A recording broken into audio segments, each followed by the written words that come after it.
The Mitchell household on Street had always been filled with laughter, or at least that's what Sarah remembered.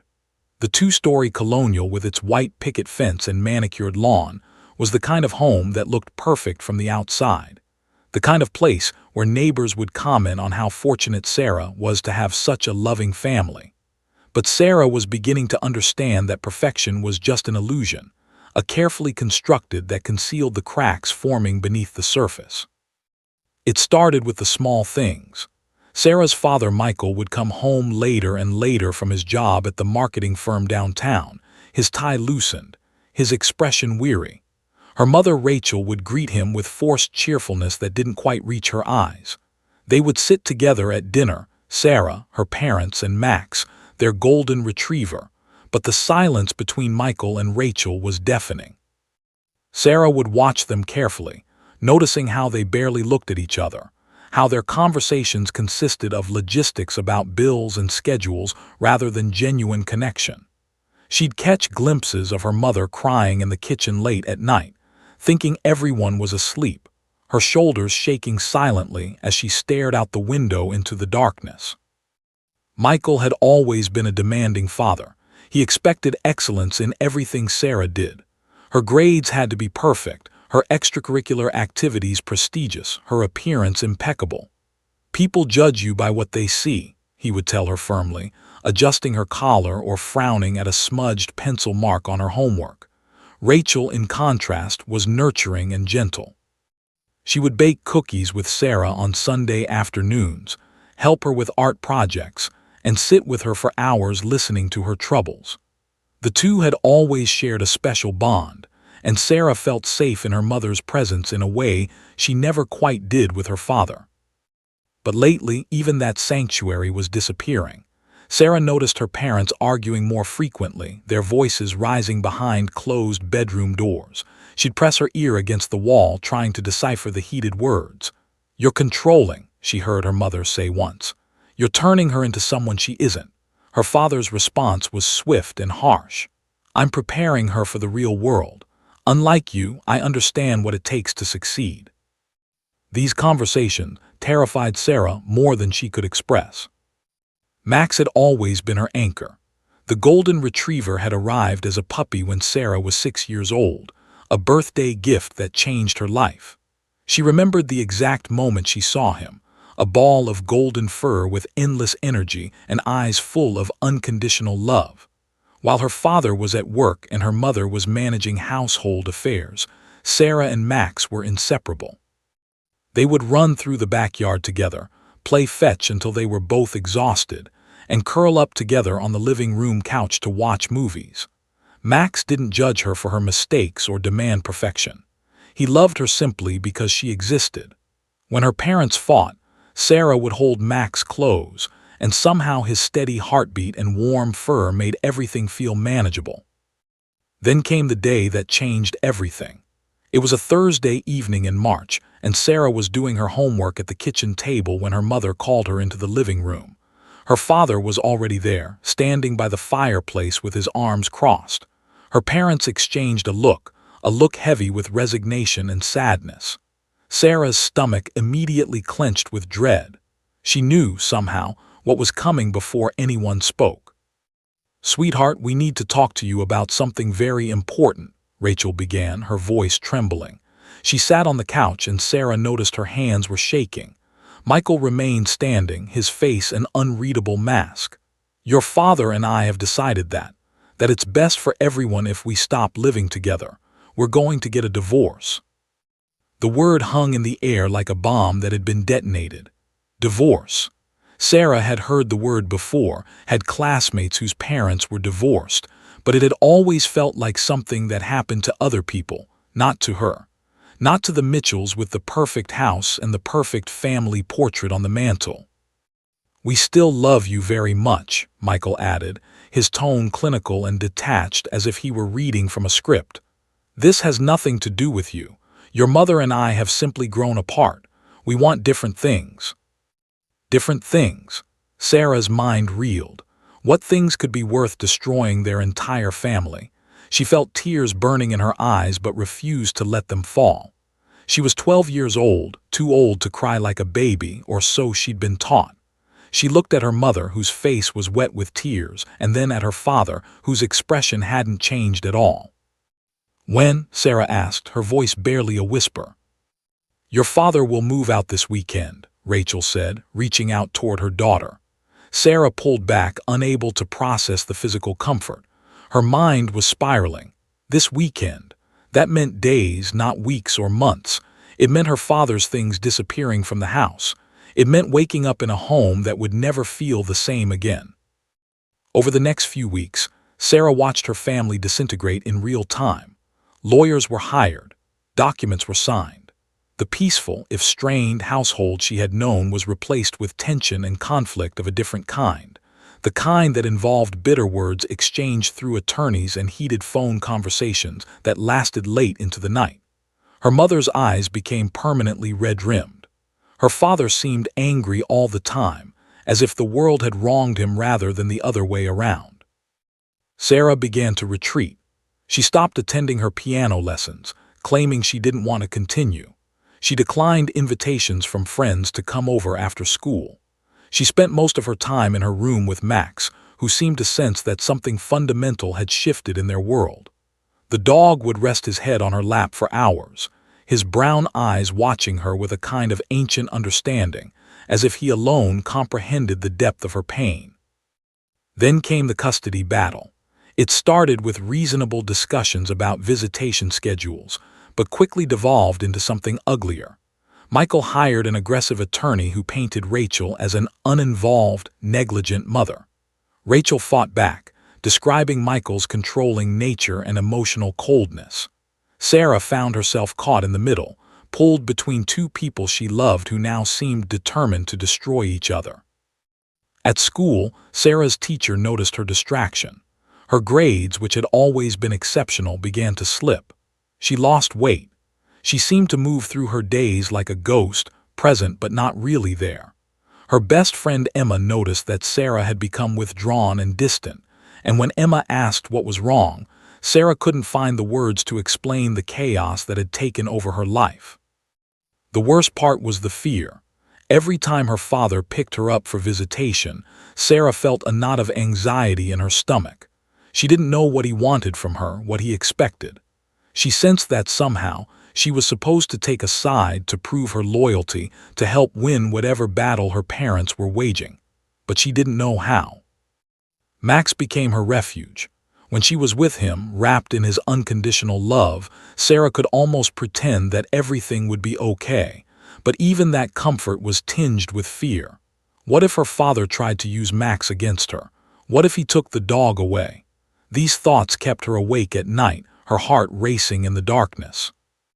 Sarah had no idea that the situation was about to become far more complicated, or that her beloved dog would soon become the unlikely hero in a story that would change everything. All she knew in those early days of the divorce proceedings was that her world had shattered into pieces, and she was desperately grasping for anything, or anyone, to hold on to. And for now, that meant Max. The morning of the first custody hearing arrived like an unwelcome guest. Sarah woke at 5 in the morning, her stomach twisted into knots so tight she thought she might be sick. She lay in bed for a long time, listening to the house wake up around her. Downstairs, she could hear her mother moving about the kitchen, probably making coffee with nervous, jerky movements.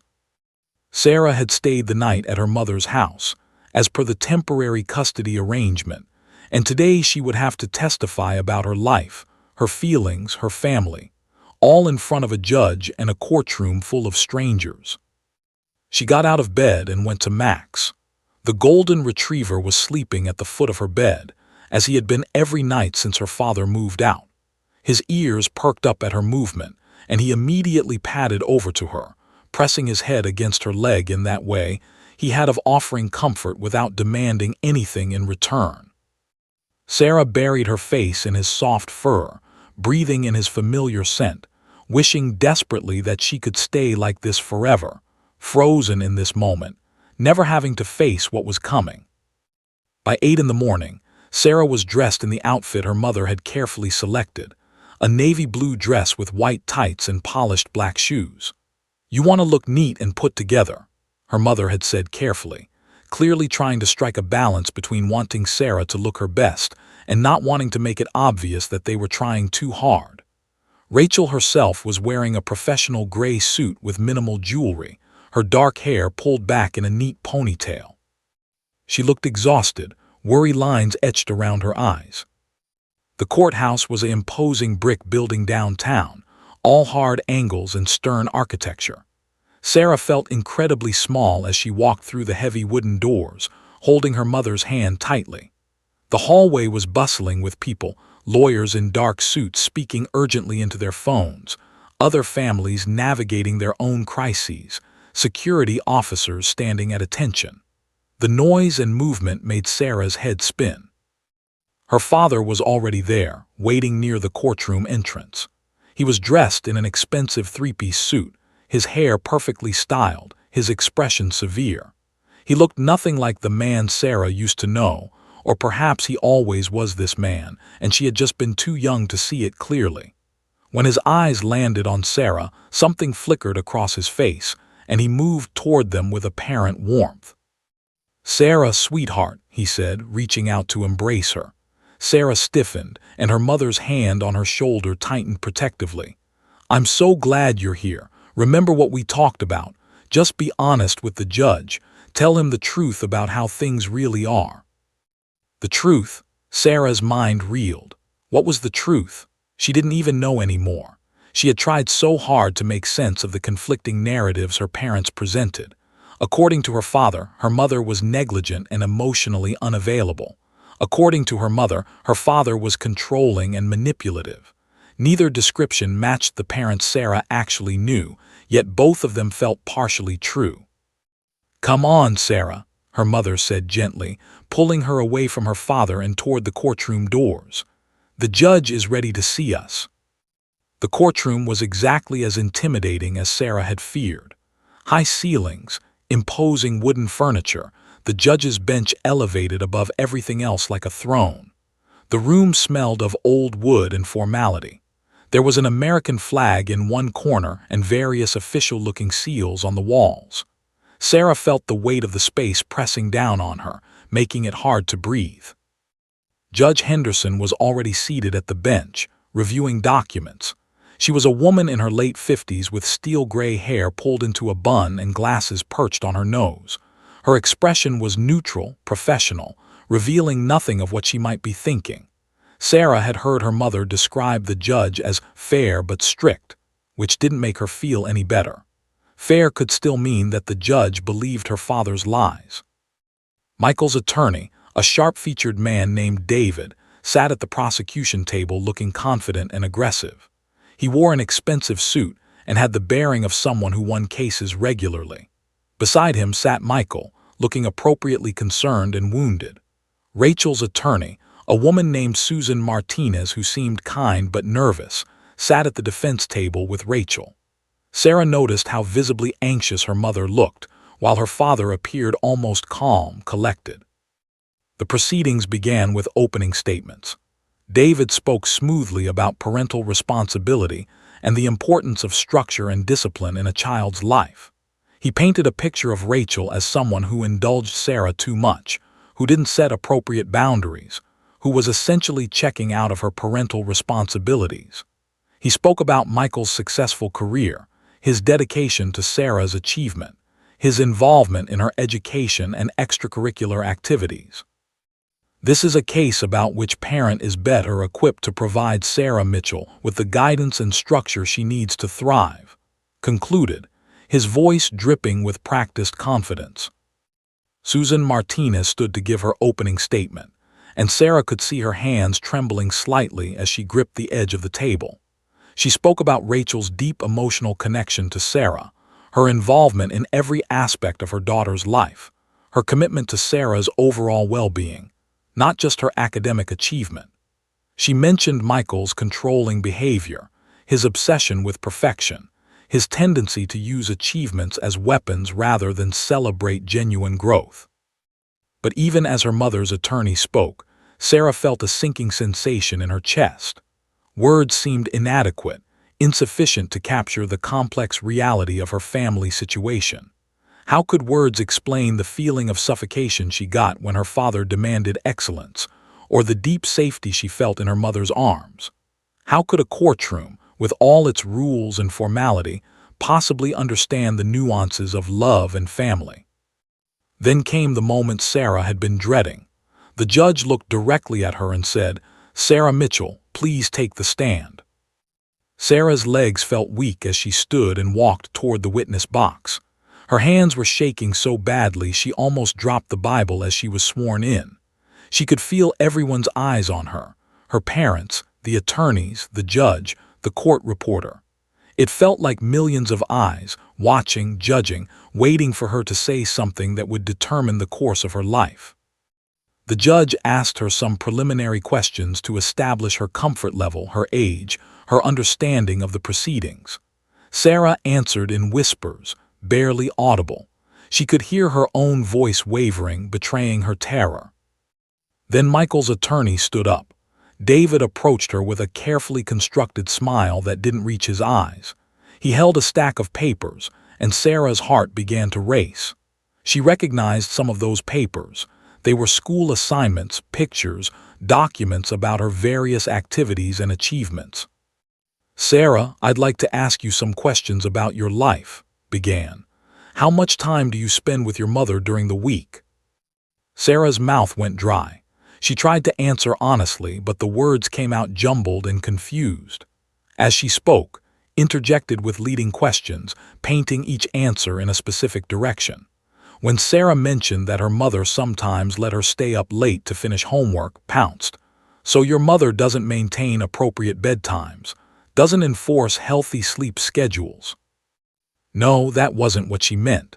But before she could clarify, he had moved on to another question. The interrogation continued for nearly an hour.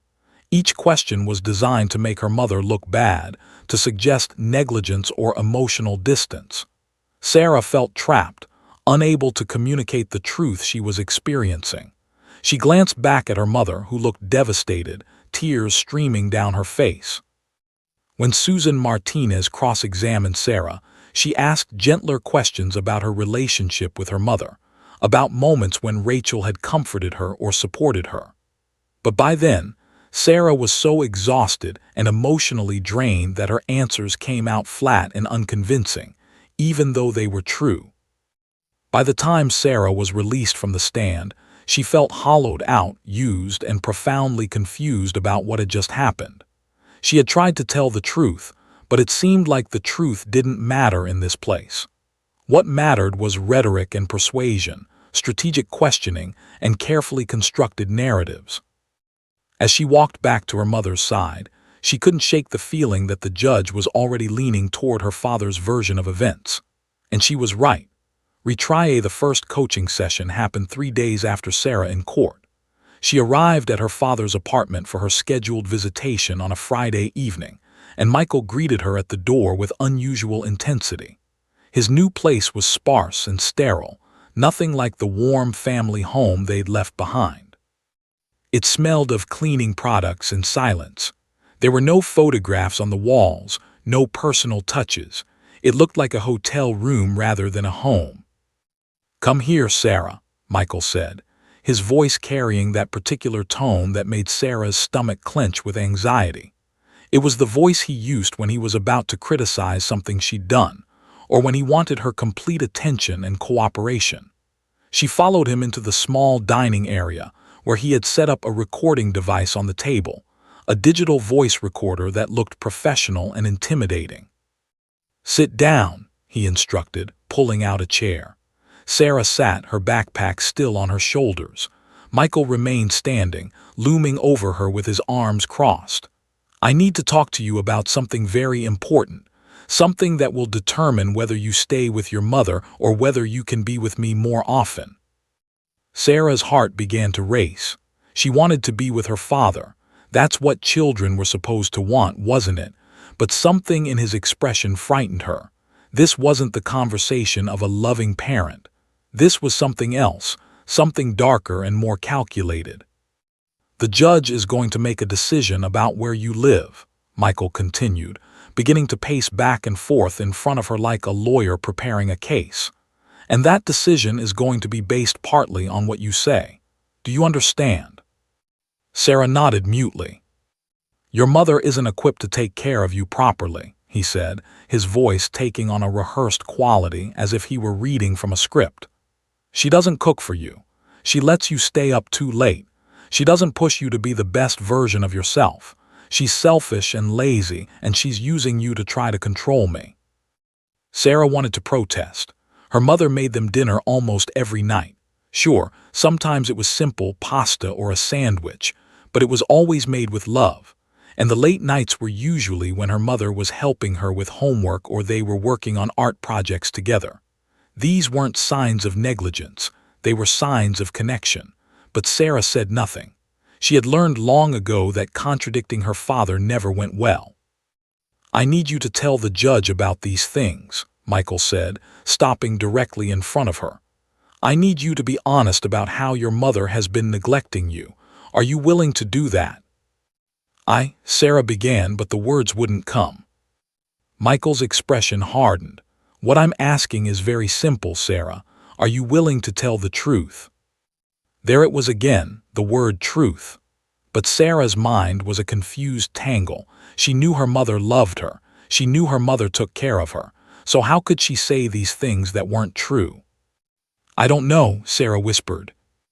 Michael's jaw tightened and he pulled out a chair, sitting so close to her that she could smell his cologne mixed with something else, anger perhaps. Let me explain something to you, he said, his voice low and controlled. If you don't help me, if you don't tell the judge what I'm asking you to tell him, there will be consequences. Do you understand what I mean? Sarah shook her head, though she was beginning to understand all too well. If the judge decides you should live with your mother, then I will lose you, he said, enunciating each word carefully.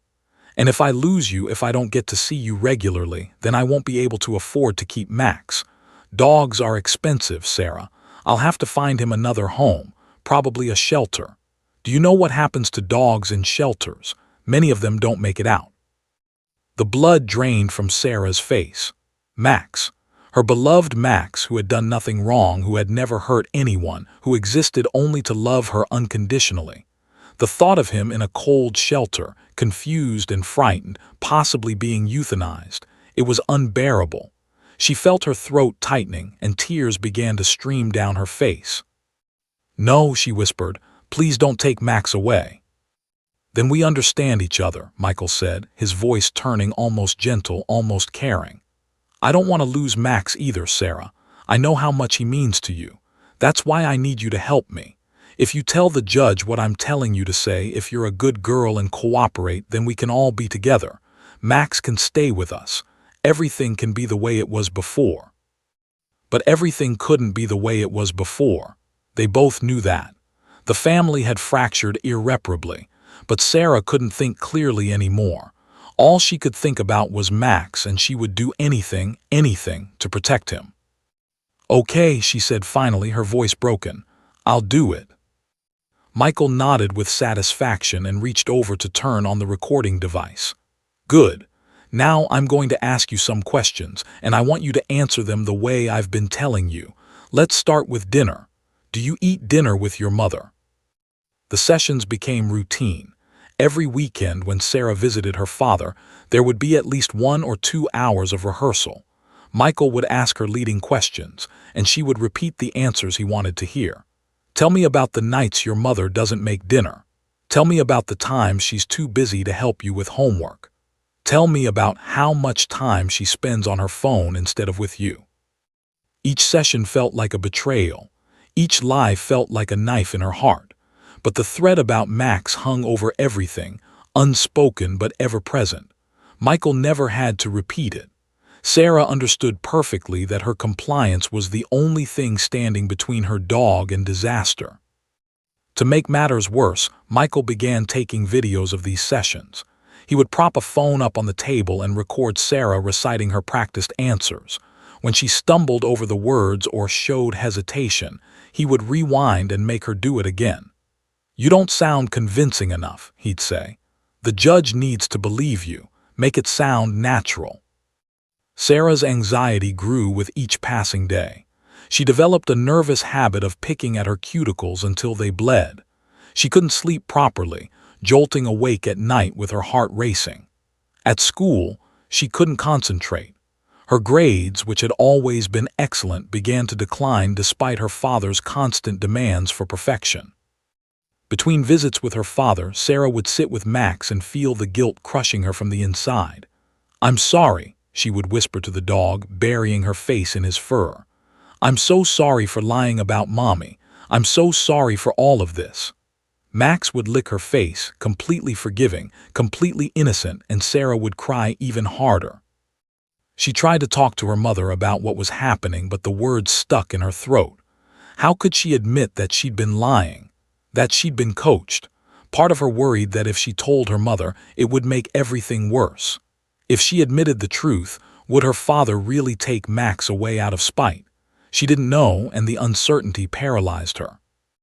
The worst part was knowing that she couldn't stop. She was trapped in a cycle of her own father's making, bound by threats against the one being who loved her unconditionally. Every new coaching session felt like another layer of manipulation, another brick in the wall that was separating her from her own truth. She was 12 years old and completely powerless, coerced into becoming a pawn in her father's vendetta against her mother. And there was no way out, or so she thought. The second custody hearing was scheduled for a Tuesday morning in late May. Sarah had spent the previous weekend at her father's apartment enduring another exhausting coaching session. Michael had been particularly intense this time, running through the scripted answers repeatedly, dissecting every word and inflection. He had recorded several new videos of her testimonies, playing them back and criticizing her delivery like a cruel director coaching a reluctant actor. "You need to sound sadder when you talk about being alone," he instructed, rewinding the video. "The judge needs to see that you're suffering because of your mother's neglect. Show more emotion. Make him believe you." Sarah had mechanically, her spirit breaking a little more with each take. Now, as she sat in the courtroom on Tuesday morning, she felt like a hollow shell of herself. The dress her mother had chosen was the same navy blue from the first hearing, and Sarah wondered if that was intentional, trying to maintain consistency, trying to present the image of stability that the court was looking for. Her father was already in the courtroom, sitting at the defense table with his attorney. He was impeccably dressed again, playing the role of the concerned, dedicated father perfectly. When his eyes met Sarah's across the room, he gave her a meaningful look, a reminder, a warning, a promise of consequences if she deviated from the script. Her stomach churned. Judge Henderson entered, her expression businesslike and professional. She settled into her seat and reviewed some documents before looking up. "We're back here regarding the custody matter of Sarah Mitchell," she announced formally. "I understand we have new evidence to present today." David stood with a confident smile.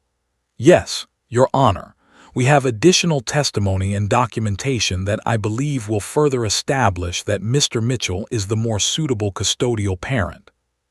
Sarah's heart was pounding so hard she thought it might break through her ribs. She had known this was coming, but knowing something intellectually and experiencing it were two different things. This was it, the moment where her coached lies would determine the trajectory of her life. "We'd like to call Sarah Mitchell to the stand again," announced. The walk to the witness box felt like walking through water. Every step was heavy, labored, as if her body was resisting what her mind had already agreed to do. She was sworn in again, her hand trembling as she placed it on the Bible. David began with softball questions, establishing her background and her relationship with both parents. Then he transitioned into the scripted territory. "Sarah, I'd like to ask you about your time with your mother. When was the last time your mother cooked a meal for you?" Sarah's mouth went dry. This was the signal. She had practiced this answer dozens of times. She opened her mouth to deliver the lie, but something stopped her. In that moment, as she looked out across the courtroom, she caught sight of something that made her heart skip. Her mother, with tears streaming down her face, watching her with desperate hope and barely concealed pain. And then she saw him. Max had been brought to the courtroom as an emotional support animal, a calculated move by her mother's attorney to provide Sarah with comfort during her testimony. The golden retriever sat near the back of the courtroom with a court-appointed handler, his head alert, his brown eyes fixed on Sarah with that uncanny ability animals have to sense when someone they love is suffering. Sarah felt something crack inside her chest. Looking at Max, really looking at him, she realized something fundamental. Her father's threats had been working because she'd allowed fear to override her knowledge of the truth. But what was she actually protecting Max from? Her father's anger, the possibility of losing him, or was she simply prolonging everyone's suffering, including Max's? The dog seemed to sense her internal crisis. His ears perked up slightly as if he was trying to send her a message across the courtroom. "I'm here. You're not alone." David was still waiting for her answer. "Sarah, when did your mother last cook for you?" Sarah's hands trembled in her lap. Her father's face was a mask of expectation from across the room.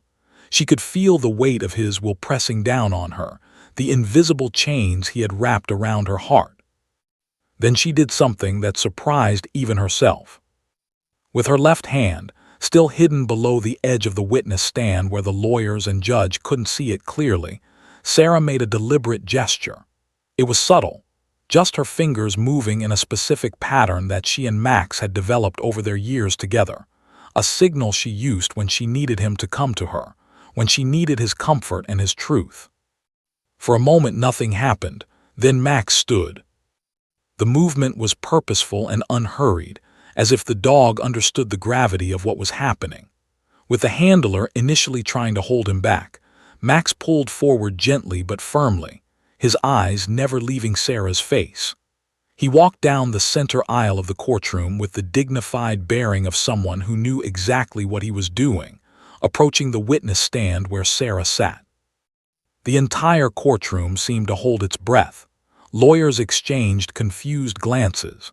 The judge leaned forward, her expression shifting from judicial neutrality to intense focus.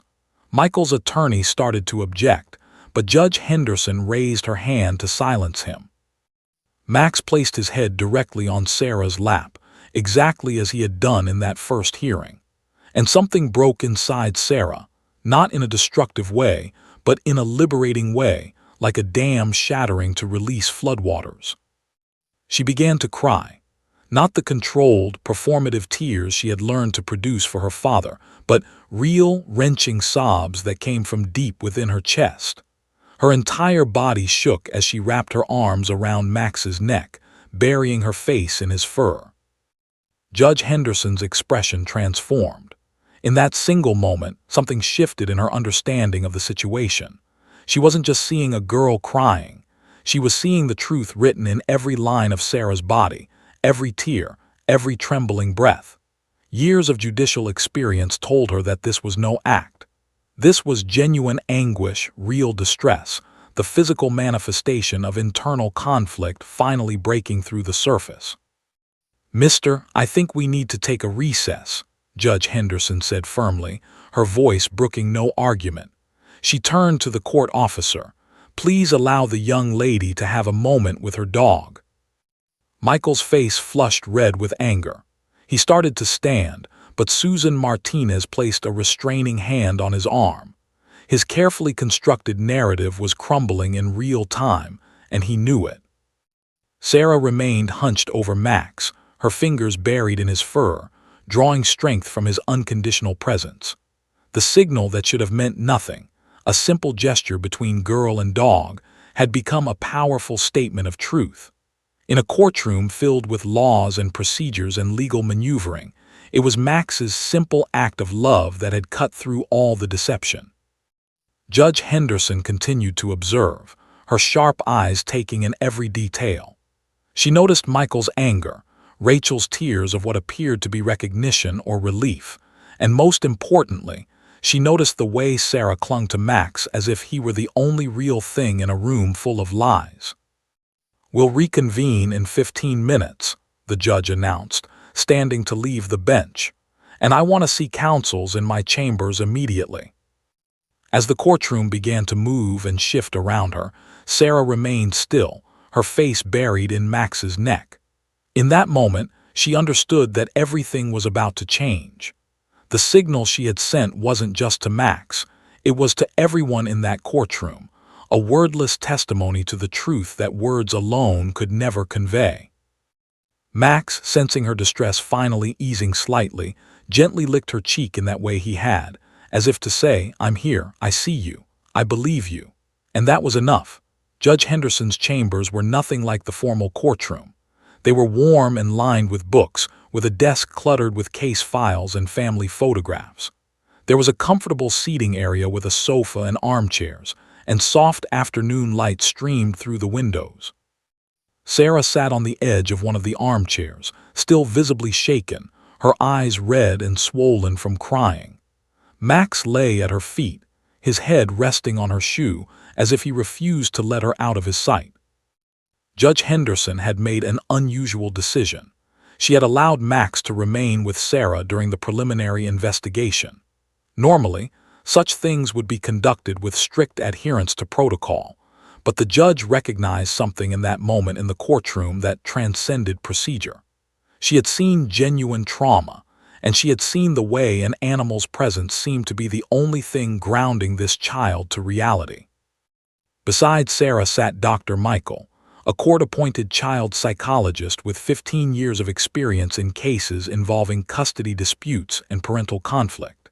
He was a gentle man in his 50s with kind eyes and a calm demeanor, specifically designed to help children feel safe enough to speak their truth. Also present was a trauma-informed interviewer who specialized in cases involving emotional abuse and coercion of minors. Judge Henderson herself remained in the room, though she had removed her judicial robes and was sitting at a lower level than Sarah, making herself less imposing. She had learned long ago that children more freely when they didn't feel towered over by authority. "Sarah," Doctor began softly, "there's no one here but us now. No lawyers, no one except people who want to understand what's really going on. You're safe here. Do you understand?" Sarah nodded slowly, but she didn't speak. She was staring at her hands, which were twisting together in her lap with nervous energy. "I know this is very hard," said, her voice warm and steady. "But we need to understand what happened before you just now. Can you tell us what you were feeling when you were on the witness stand?" Sarah's lip began to tremble. She glanced up at Judge Henderson, then back down at her hands. "I was scared," she whispered. "Scared of what?" Doctor asked gently. "Scared of my dad," Sarah said, the words barely audible. "Scared of what he would do if I didn't say the things he told me to say." Judge Henderson's expression remained neutral, but her eyes narrowed with focus. This was the moment she had suspected was coming, but hearing it confirmed still sent a chill through her. She had been practicing law long enough to recognize the signs of manipulation, but she needed to proceed carefully. She needed Sarah to feel completely safe, completely unjudged, before she could extract the full truth. "Sarah, did your father tell you what to say in court?" asked. Sarah nodded, her entire body seeming to shrink into itself. "He made me practice, over and over. Every time I went to his apartment, he would make me sit at the table and practice answers. He recorded me on his phone. If I didn't say it right, he would make me do it again." Doctor was taking careful notes, his pen moving steadily across his notepad. "What kinds of things did he make you practice saying?" The floodgates opened. Sarah began to speak, slowly at first, then faster, the words pouring out like she had been holding them back for months, which in a sense she had. She described the recording sessions, the drilling of answers, the rehearsals of lies about her mother's supposed neglect. She talked about how her father would play the recordings back to her, criticizing her performance, demanding that she sound more convincing, more traumatized, more neglected than she actually was. "He said Mommy was selfish and lazy," Sarah said, her voice cracking with emotion.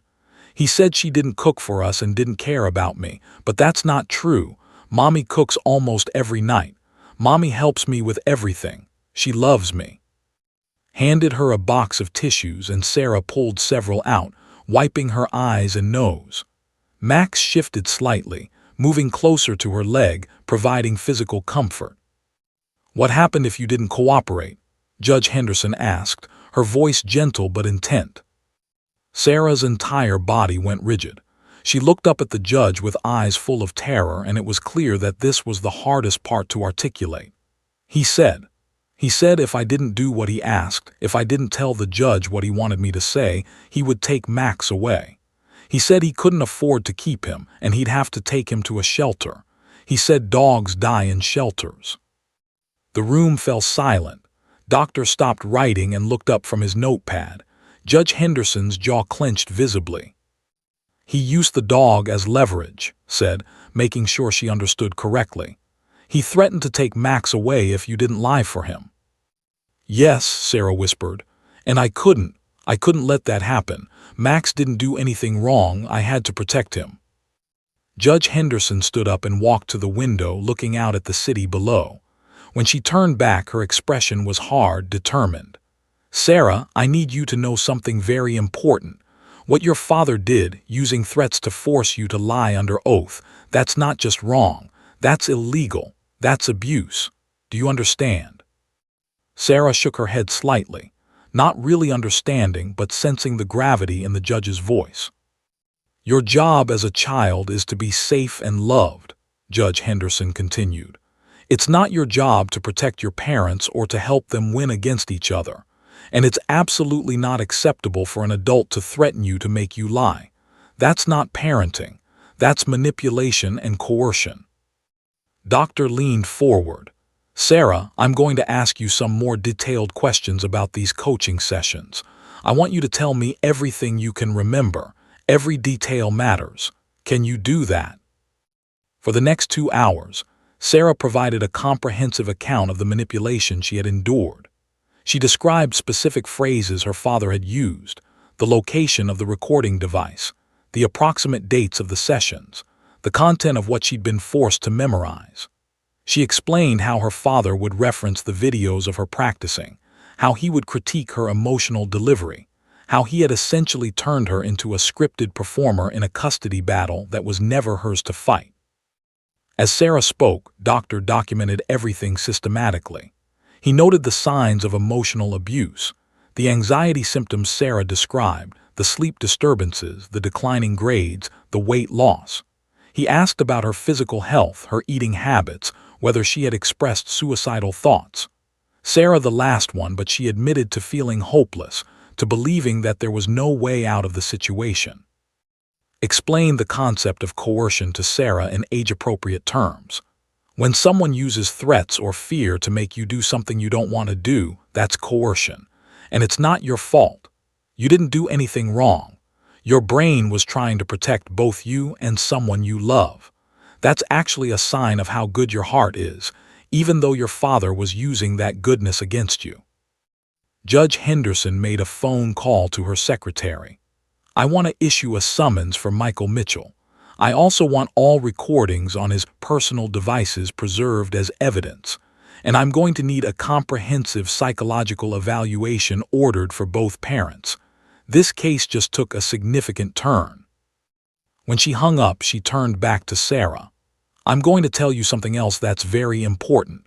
What happened in that courtroom today, that moment with Max, that was you telling the truth in the only way you felt safe enough to tell it.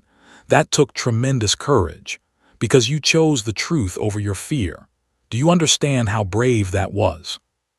Sarah nodded slowly, and for the first time since entering the judge's chambers, a small spark of relief flickered across her face. "From this moment forward," Judge Henderson continued, "your only job is to be honest. Just be honest about your feelings, your life, your relationships with both your parents. You don't have to protect anyone. You don't have to perform. You just have to be truthful. Can you do that?" "Yes," Sarah said, her voice stronger now. "Yes, I can do that." Judge Henderson nodded with satisfaction. She had been practicing law for 2 decades, and she had developed an instinct for truth. And her instinct told her that this little girl, with the help of a golden retriever and a hidden gesture, had just blown open a case that was far more complex and troubling than anyone had initially realized. The real work was only beginning.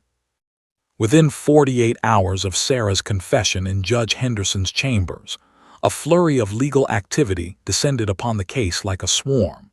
The judge's office had moved with impressive speed to issue subpoenas for Michael Mitchell's personal devices, phone records, email communications, and any other digital evidence that might corroborate Sarah's allegations. What they found was far more damning than anyone had anticipated. Michael's personal iPhone contained dozens of video recordings. The files were organized meticulously by date, each one labeled with clinical precision. Sarah testimony, take 1. Sarah testimony, take 3. Sarah answer corrections, final rehearsal. When the court-appointed forensic technician reviewed the videos, the content was shocking in its calculated cruelty. In video after video, Sarah could be seen sitting at the kitchen table in Michael's apartment, reciting scripted answers about her mother's alleged negligence. But what was most disturbing was Michael's voice in the background, coaching, correcting, demanding. "No, that's not sad enough. Your mother ruined your life. Show me that you understand that," he could be heard saying in one video. In another, again, "You sounded uncertain. The judge won't believe you if you sound uncertain." The recordings painted a portrait of systematic manipulation. Michael had essentially created a film production about his daughter's false grievances, editing and re-editing until he had the perfect testimony, the perfect weapon to use against his ex-wife in court. Susan Martinez, Rachel's attorney, brought the evidence to the district attorney's office. "This isn't just a custody matter anymore," she explained to the prosecutor, her voice tight with controlled fury. "This is criminal conduct, coercion of a minor, potential perjury, emotional abuse. The man was essentially directing his daughter like she was an actor in a film." The DA's office opened a preliminary criminal investigation. Subpoenas were issued for Michael's email account and his phone records. What they discovered there was equally incriminating. In emails exchanged with his attorney David, Michael had written, "I've been working with Sarah on her testimony. She needs to understand the stakes. She's starting to waver, so I may need to remind her about the dog situation." In another email, dated just 3 days before the second hearing, "Sarah performed much better in today's rehearsal. I think she's ready to convince the judge." There were text messages to friends and family members discussing his strategy. In one particularly damning exchange, Michael had texted his sister, "Sarah doesn't understand yet, but she will. I'm going to make sure the judge sees exactly what kind of mother Rachel is. Sarah just needs to say the right things." But perhaps the most telling communications were those between Michael and a therapist he had briefly consulted. In his notes, the therapist had documented Michael's concerning statements. Client expresses belief that ex-wife is unfit mother. Client believes daughter should be manipulated if necessary to ensure proper custody outcome. Client shows little empathy for daughter's emotional distress regarding situation. Client views daughter primarily as means to achieve custody goal. The therapist had terminated the relationship and documented concerns about potential child abuse. Meanwhile, investigators contacted Sarah's school. Her academic records told a story all their own. Her grades had been consistently excellent through 5th grade. Then, coinciding almost exactly with her parents' separation and the custody battle, there was a dramatic decline. Her 6th grade report card showed where there had previously been As. Her teachers noted increased anxiety, difficulty concentrating, and withdrawn behavior. Sarah's school counselor, Ms., provided particularly valuable testimony. She had documented several conversations with Sarah over the past months, conversations that she had filed in Sarah's official school records. In one note from April, Ms. had written, "Student appears extremely anxious before and after visitation with father. Student has expressed feeling trapped and confused." Student mentioned fear of losing her dog but became evasive when asked to elaborate. Recommend follow-up and possible involvement of Child Protective Services. A neighbor, Mrs. Davis, who lived adjacent to Michael's apartment complex, came forward to corroborate parts of Sarah's story. She provided a written statement describing incidents where she had heard Michael's raised voice coming from his apartment during Sarah's visitation weekends. "I heard him drilling her with the same questions repeatedly," she wrote. "The little girl sounded frightened. I actually considered calling the police on several occasions because of the tone in his voice and the nature of what he was saying to her." Dr. Michael's psychological evaluation of Sarah was completed and filed with the court. His findings were comprehensive and alarming. He diagnosed Sarah with anxiety disorder, situational depression, and symptoms consistent with complex trauma. His clinical opinion stated clearly, "This child has been subjected to emotional abuse manifesting as coercion, threats, and psychological manipulation. The evidence suggests systematic conditioning to produce false testimony. The impact on this child's psychological has been substantial." He also recommended a separate psychological evaluation of Michael to assess for personality disorders and potential dangerousness. The father's behavior demonstrates a concerning lack of empathy for his daughters and an alarming willingness to use manipulation and threats to achieve his goals, Dr. wrote. This pattern of behavior suggests potential personality pathology that warrants professional assessment.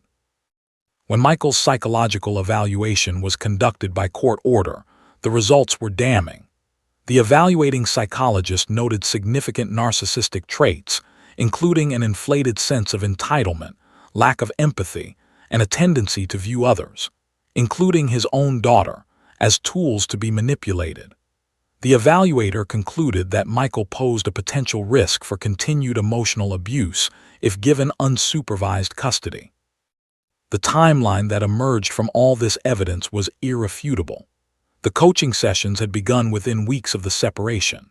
The threats about Max had been documented through Sarah's testimony and corroborated by the recordings themselves, where Michael could be heard discussing the dog situation with Sarah.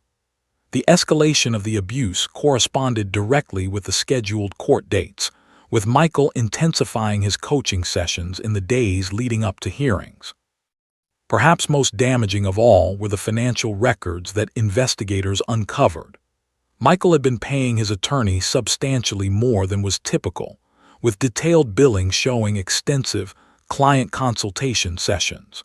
When the attorney's notes were examined, it became clear that a significant portion of these sessions involved strategizing about how to further coach Sarah and refine her testimony. Judge Henderson reviewed all of this evidence in her chambers, her expression growing darker with each document. She had been a judge for 2 decades, and while she had seen plenty of custody disputes and parental conflict, this level of calculated manipulation of a child was particularly egregious. She called a meeting in her chambers with both attorneys present. Susan Martinez arrived with a portfolio of evidence. David, sensing that the tide had turned, arrived looking decidedly less confident than he had at previous hearings. "I've reviewed all the evidence that has come to light," Judge Henderson began, her voice measured but carrying an undertone of barely contained anger. "I have to tell you, mister, I find it deeply troubling that you were apparently aware of your client's coaching activities and continued to present his testimony without disclosing these material facts to the court." David's face flushed. "Your Honor, Judge Henderson raised her hand to cut him off. "I'm not finished. A child was coerced using threats of harm to an animal she loves. That same child was forced to perjure herself in my courtroom. That is not a custody matter anymore. That is criminal conduct, and it will be referred to the district attorney's office for prosecution." She turned to Susan Martinez. "Sarah Mitchell's testimony is completely unreliable as a result of this coercion. I am going to set aside her previous testimony from the record, and I am issuing an order for an immediate comprehensive investigation by Child Protective Services." Over the following weeks, the full scope of the manipulation became clear to everyone involved in the case. Michael's carefully constructed narrative, the one he had spent months scripting and rehearsing with his daughter, crumbled completely under the weight of evidence. What had appeared to be a child's genuine testimony about her mother's inadequacies was exposed as an orchestrated performance, directed by a father more concerned with winning a custody battle than with his daughter's psychological. The truth, finally, was emerging into the light. The final hearing took place on a scorching hot day in mid-June. The courtroom was packed with observers, law students who had been following the case, journalists interested in the unusual circumstances, and representatives from Child Protective Services who had completed their investigation. The media had gotten wind of the story, and it had become something of a cause in legal circles. The case where a girl's signal to her dog had unraveled a father's elaborate scheme. Sarah sat in the gallery with her mother, Max beside her on a specially approved cushion that allowed the dog to remain in the courtroom. She was dressed simply in a light summer dress, her hair in a neat braid that her mother had carefully styled that morning. She looked smaller than she had at previous hearings, as if the weight of everything she had endured had somehow compressed her physically. But her eyes were clearer now, no longer haunted by the terror of maintaining a false narrative. Michael sat at the defense table looking visibly diminished. His expensive suit hung on him as if he had lost weight. His face was pale, and there were dark circles under his eyes that suggested he hadn't been sleeping well. His attorney, David, sat beside him looking thoroughly uncomfortable. The dynamic between them had shifted dramatically in recent weeks. Had filed a motion to withdraw from the case, citing ethical concerns about his client's conduct, but Judge Henderson had it, requiring him to see the case through to completion. Judge Henderson entered and settled into her seat with a gravity that filled the entire courtroom. She had reviewed thousands of pages of evidence, listened to expert testimony, examined the psychological evaluations, and reviewed the complete digital record of Michael's manipulation of his daughter. Now, she was ready to deliver her decision. "This case," Judge Henderson began, her voice carrying through the silent courtroom, "has presented me with one of the most disturbing examples of parental misconduct that I have encountered in my 20 years on the bench. We are not simply dealing with a custody dispute. We are dealing with a situation where a child was systematically subjected to emotional abuse, coercion, and psychological manipulation for the purpose of manufacturing false testimony." She paused, allowing her words to settle over the courtroom like a heavy blanket. "The evidence presented in this court demonstrates beyond any reasonable doubt that Michael Mitchell deliberately coached his daughter to lie under oath. He used threats against an animal she loves, threats of abandonment and harm, to coerce her compliance. He recorded these coaching sessions, edited them, refined them, and essentially directed his daughter like she was an actor in a film. This is not parenting. This is abuse." Michael's hands clenched on the table in front of him. His face had gone completely white. Judge Henderson continued, her eyes fixed on Michael. "The psychological impact on Sarah Mitchell has been documented by multiple professionals. She has developed anxiety disorder and symptoms of trauma as a direct result of her father's behavior. She has experienced a significant decline in her academic performance. Her social interactions have deteriorated. She has been forced to carry the psychological burden of knowing that she lied under oath, and that her lies could have resulted in an unjust custody ruling." The judge shifted in her seat, and when she spoke again, her voice was quieter but somehow more powerful. "However, I want to address something else that occurred in this courtroom. On the day Sarah before me, something remarkable happened. A child faced with an impossible situation, torn between her father's threats and her own moral conscience, found a way to communicate the truth. She sent a signal to her dog. And that dog, in his unconditional love and loyalty, responded in a way that broke through all the carefully constructed deception." Sarah felt tears beginning to form in her eyes. Max, sensing her emotion, placed his head on her lap, and she wrapped her hand around his neck. In that moment, Judge Henderson continued, I witnessed something that no amount of legal maneuvering could obscure, a child reaching out for truth and safety. That moment changed the trajectory of this case. That moment reminded me why I do this work, because children cannot advocate for themselves, and it is our responsibility as adults and as a judicial system to protect them.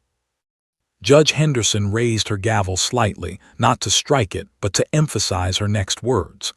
I am now issuing my final custody ruling. Primary custody of Sarah Mitchell is awarded to Rachel Mitchell, her mother, effective immediately. Michael Mitchell is granted supervised visitation only, limited to 4 hours per week, supervised by a court-appointed monitor. These supervised visitations will take place in a neutral location, and Michael Mitchell is strictly prohibited from discussing the custody matter, making any negative comments about Rachel, or in any way attempting to coach or manipulate Sarah regarding her testimony or her feelings about her mother. A wave of relief washed across Rachel's face, and she reached over to embrace her daughter. Sarah allowed herself to lean into her mother's arms, finally feeling the safety she had been craving for months. But Judge Henderson wasn't finished. Furthermore, she continued, I am issuing a comprehensive protective order. Michael Mitchell is prohibited from threatening, coercing, or manipulating Sarah in any way. He is prohibited from making any threats regarding the custody, care, or of the family dog, Max. Any violation of this protective order will result in immediate criminal charges for contempt of court. She turned her gaze directly to Michael. You are also ordered to undergo a comprehensive psychological evaluation by a mental health professional of the court's choosing. You are mandated to complete a parenting course focused on appropriate boundaries and recognizing emotional abuse. You are required to engage in individual therapy addressing your behavior and your understanding of why what you did was harmful. These are not suggestions, Mr. Mitchell. These are court orders, and your compliance will be monitored. Judge Henderson paused, letting the weight of her words settle. Additionally, she announced, I am referring this matter to the District Attorney's Office for Criminal Prosecution. The evidence of coercion, witness tampering, and emotional abuse of a minor is sufficient to warrant criminal charges. The DA will determine the appropriate charges and proceed accordingly. Michael's attorney stood up abruptly. Your Honor, we would like to file an immediate appeal. Judge Henderson's expression hardened. You may file whatever motions you deem appropriate, mister, but let me be clear. This court finds your client's conduct to be reprehensible and his behavior toward his daughter to constitute emotional abuse. Any appeals will be considered in that context. She turned back to Sarah and her expression softened considerably. Sarah, I want you to hear this directly from me. You did nothing wrong. You are not responsible for your father's choices. You were placed in an impossible situation by an adult who was supposed to protect you, and you found your way to the truth. I want you to know that what you did took tremendous courage. Sarah nodded, tears streaming down her face, and Max licked her cheek as if affirming the judge's words. I'm also ordering that you receive trauma-informed counseling at no cost to your family, Judge Henderson continued. You have experienced something difficult, and you deserve support as you heal from it. She looked at Rachel. Ms. Mitchell, I want to acknowledge your strength and your commitment to your daughter throughout this process. I encourage you to continue supporting Sarah's healing and to help her understand that she is not responsible for her father's actions. Finally, Judge Henderson addressed the entire courtroom. This case serves as a reminder that custody disputes, while often contentious, must always be evaluated with the child as the paramount concern. When a child is subjected to coercion or manipulation to produce testimony, that testimony is inherently unreliable. We as a judicial system must be vigilant in recognizing such situations and protecting vulnerable children from exploitation by the adults in their lives. She struck her gavel firmly. This matter is concluded. The protective orders will remain in effect indefinitely and may only be modified by order of this court upon clear and convincing evidence that such modification is in the best interests of Sarah Mitchell. As Judge Henderson stood to leave the bench, the courtroom erupted. Media representatives rushed toward the doors. Rachel pulled Sarah close, and they walked out of the courtroom together, with Max walking between them like a bridge connecting them to their new beginning. Michael sat motionless at the defense table, his carefully constructed world completely dismantled. His attorney gathered papers with obvious frustration, and security officers stood nearby, monitoring the situation. For Sarah, the verdict felt like a massive weight lifting from her shoulders. She had been vindicated. The truth had prevailed. And most importantly, she and her mother and Max could finally begin to heal. 6 months had passed since Judge Henderson's ruling. Sarah stood in front of her bedroom mirror, adjusting the collar of her sweater. She barely recognized herself anymore. The anxious, hollow-eyed girl who had walked into that courtroom seemed like a stranger from another lifetime. The girl looking back at her now had color in her cheeks, clarity in her eyes, and a tentative smile that suggested she was beginning to believe that life could be good again. Her bedroom had changed too.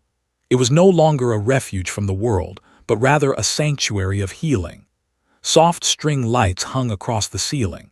Her walls were decorated with artwork she had created in her art therapy sessions, vibrant splashes of color that represented emotions she was finally learning to process and express.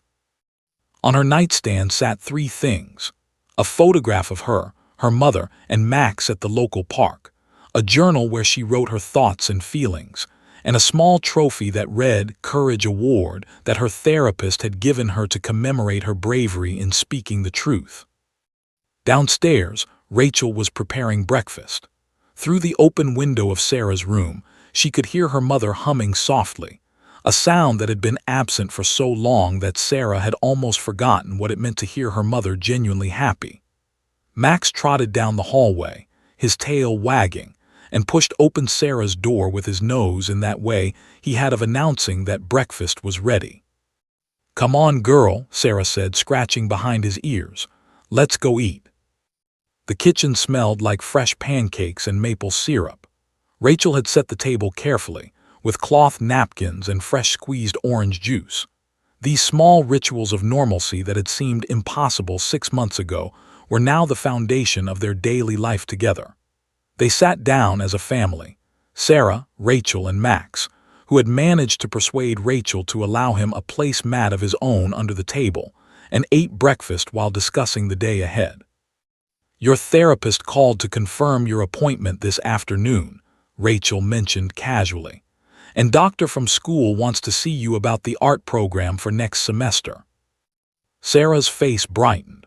Her grades had been steadily improving as her anxiety decreased. This semester, she had managed to bring her average back up to a solid A- range, and she had been accepted into an advanced art program, something that filled her with genuine excitement rather than the pressure she used to feel. "I want to do it," Sarah said immediately. "Art makes me feel like I can express things I don't have words for." Rachel smiled, and Sarah noticed that her mother's smile reached her eyes now. The haunted look that had characterized Rachel's expression throughout the custody battle had gradually faded, replaced by a quiet strength and a genuine joy in spending time with her daughter. Across town, in the offices of the district attorney, criminal charges against Michael Mitchell were proceeding through the legal system. The case of State v. Mitchell had become something of a landmark case in the field of family law and criminal prosecution. The evidence was overwhelming, the charges serious: coercion of a minor, witness tampering, emotional abuse. Michael's legal team had initially fought hard, but as the evidence mounted and as mental health experts about the systematic nature of the manipulation, the defense began to crumble. Michael had eventually agreed to a plea deal, accepting responsibility for his conduct in exchange for a reduced sentence. He received 3 years probation, mandatory psychological treatment, and was required to pay substantial restitution to cover Sarah's therapy costs. More significantly, he was ordered to have absolutely no contact with Sarah except through court-approved, supervised channels. The protective order remained firmly in place. But the impact of the case extended far beyond Michael Mitchell's legal consequences. Rachel had begun working with a nonprofit organization focused on recognizing and preventing parental alienation and emotional abuse in custody disputes. She spoke at conferences, participated in training sessions for lawyers and judges, and gave interviews to media outlets covering family law issues. Her message was consistent and powerful. Emotional abuse in custody battles was more common than people realized, and children were often the invisible victims of parental conflict.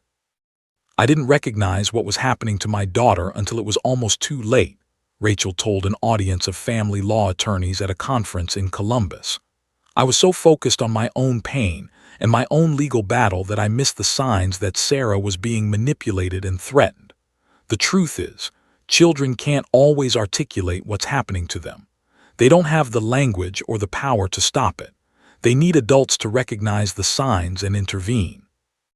Her presentations included detailed information about red flags, sudden behavioral changes in children following visitation, coached testimony, threats used as leverage, excessive coaching on what to say in court. She taught attorneys how to recognize these signs and how to advocate for children's actual rather than treating children as pawns in parental disputes. Judge Henderson had become something of a mentor to Rachel. She used Sarah's case, with all identifying information removed to protect Sarah's privacy, as a teaching tool in judicial training programs across the state. Law schools incorporated the case into their family law curricula. Legal ethics courses used it as an example of how attorneys must maintain ethical standards even when clients pressure them to cross lines. At Ohio State University's law school, Professor used Sarah's case in her judicial ethics seminar. She would show students clips from news coverage of the case, again, with identifying information removed, and ask them to identify the ethical violations, the warning signs, the moments where different actors in the system could have intervened more effectively. "This case reminds us," Professor told her students, "that the law is not just about winning, it's about justice. And justice for a child means protecting them from harm, even when that harm is coming from a parent." One afternoon in late fall, Sarah received an invitation to speak at a youth advocacy conference. It was optional.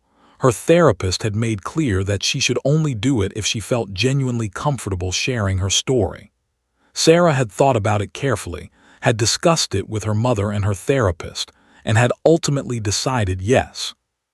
On the day of the conference, Sarah stood backstage, her heart pounding with nervousness, but Max was there with her, her emotional support animal, resting his head on her lap as she sat in the green room.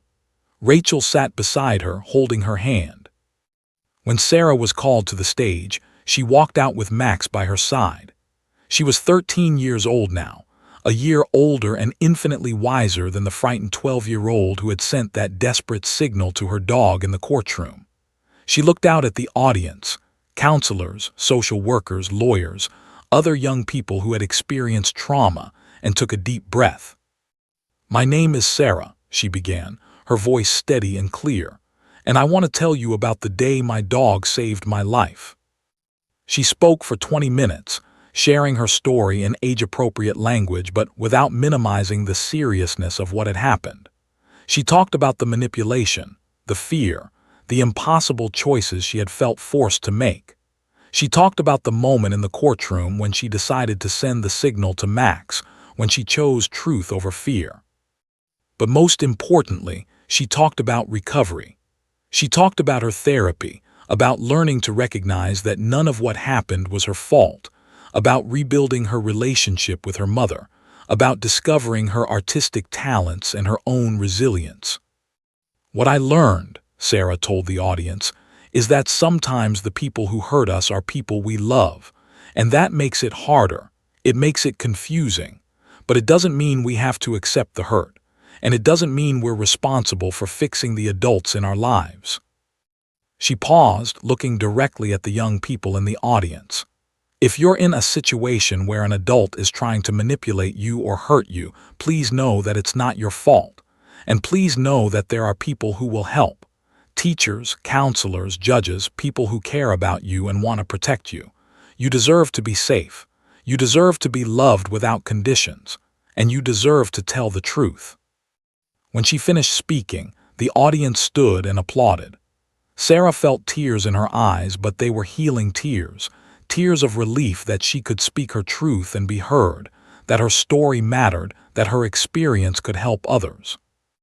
In the months and years that followed, Sarah continued to grow and heal. She maintained contact with Judge Henderson, who became something of a mentor figure in her life. She excelled in school, with particular passion for her art. She remained devoted to Max, who seemed to age gracefully, understanding on some deep level that he had played a crucial role in Sarah's healing. Rachel 3 years later to a kind man named David who understood her history and who treated Sarah with respect and genuine affection. Max was part of the wedding ceremony, walking down the aisle with a flower collar around his neck, a symbol of how completely this family had been transformed by trauma and truth and love. Judge Henderson's chambers eventually contained a photograph that Sarah had created, a painting of herself and Max in the courtroom, with light streaming through the windows, titled The Signal. It reminded her daily of why she did the work she did, why she paid such careful attention to children's testimony, why she insisted on looking beyond surface narratives to find the truth underneath. Sarah's story became a testament to the power of truth, to the healing potential of unconditional love, and to the importance of recognizing and intervening in cases of emotional abuse. It demonstrated that children, even when subjected to manipulation and threats, possessed an inherent capacity for truth-telling when given safety and support. Most importantly, it showed that sometimes, in a system built on words and arguments and legal procedures, it takes something as simple as a girl's gesture and her dog's response to reveal what's real. In a courtroom full of experts and lawyers and judges, it was a girl and her golden retriever who reminded everyone what justice truly means: the protection of the vulnerable, the vindication of truth, and the triumph of love over manipulation. As Sarah looked back on everything that had happened, she understood that her journey was not just about escaping her father's control. It was about discovering her own strength, her own voice, and her own capacity to choose truth over fear. And it was about learning that sometimes the most powerful testimony comes not from words, but from the simple, unwavering bond between a girl and her dog. Retry can make mistakes. Please double-check responses.